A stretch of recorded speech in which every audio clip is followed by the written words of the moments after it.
مساء الخير. جولتنا مستمرة عند الأستاذ صباح السعدي، مؤرخ ومؤرشف فيه بعض الأعمال الجميلة. مساك الله بالخير أستاذ. شلونك؟ مساك طيب، كيف الحال؟ أخبارك؟ أهلا بك العرب. الله يسعدك. أنا عجبتني اللوحة هذه. اشرح لنا. ها؟ هذه من البرونز. جميل، من البرونز. من البرونز، من مادة البرونز. اشتغلها أشهر نحات عراقي. هو أيضا نحات وطبيب. النحات العراقي علاء بشير. علاء بشير، جميل. علاء بشير تمام. اشرح لنا هذه وهذه. هذه الكرة الأرضية. جميل. بتمثل العالم. حلو. طلع من خارطة العراق بالكرة الأرضية. أكيد من الخارطة العالم بها العراق. العراق الكل معروف يعني حضارة ما بين النهرين، ميزوبوتاميا. فهذا شنو طلع العراق للعالم؟ جميل. أشع بنور على العالم بيش؟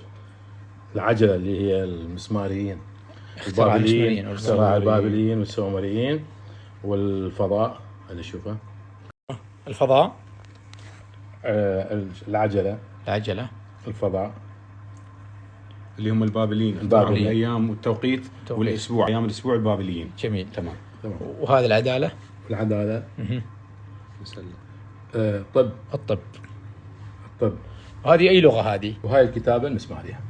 هذه اقدم كتابة على وجه الكرة الارضية. اي يعني بعد الكتابة الصورية. بالضبط، الصورية. وهذا القلم.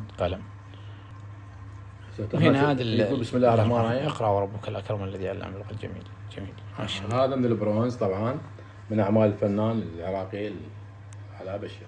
بشركم لقيت كتاب من هارون الرشيد.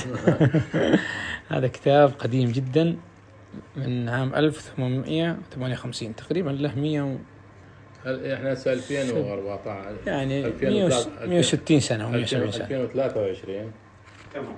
هسه هاي ان شاء الله. هذه قطعة ترقيلة. هي مؤرخة 1199 تقريبا، لها 200 سنة. شكلها فارسية. ممتاز. فارسية، اعتقد قاجاري.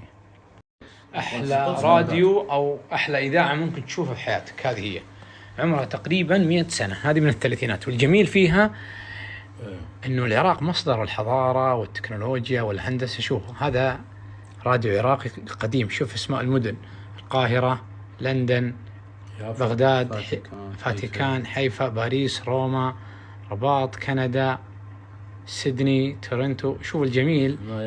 هنا يافا. شوفوا يافا. القدس وين؟ في القدس. موسكو. شوفوا القدس. شوفوا بغداد، القدس فوق ايضا قبل الاحتلال. الله اكبر. ايضا فوق هنا. شو اسم الراديو؟ الترا اقدم. هنا اغرب قطعتين ممكن نشوفها يا جماعه. هذا تليفون البداله. هذا اقدم تليفون بالعالم. بداية التليفون بالعالم 1895 هجري. هذا بالبداله. اي اتصل بالبداله. وهذولاك الجرس يا الله. طيب هذه يا جماعه تدري شنو هذه؟ هذه مراوح الطائرات الملكيه العراقيه. القوة الملكية العراقية في العشرينات والثلاثينات. من خشب.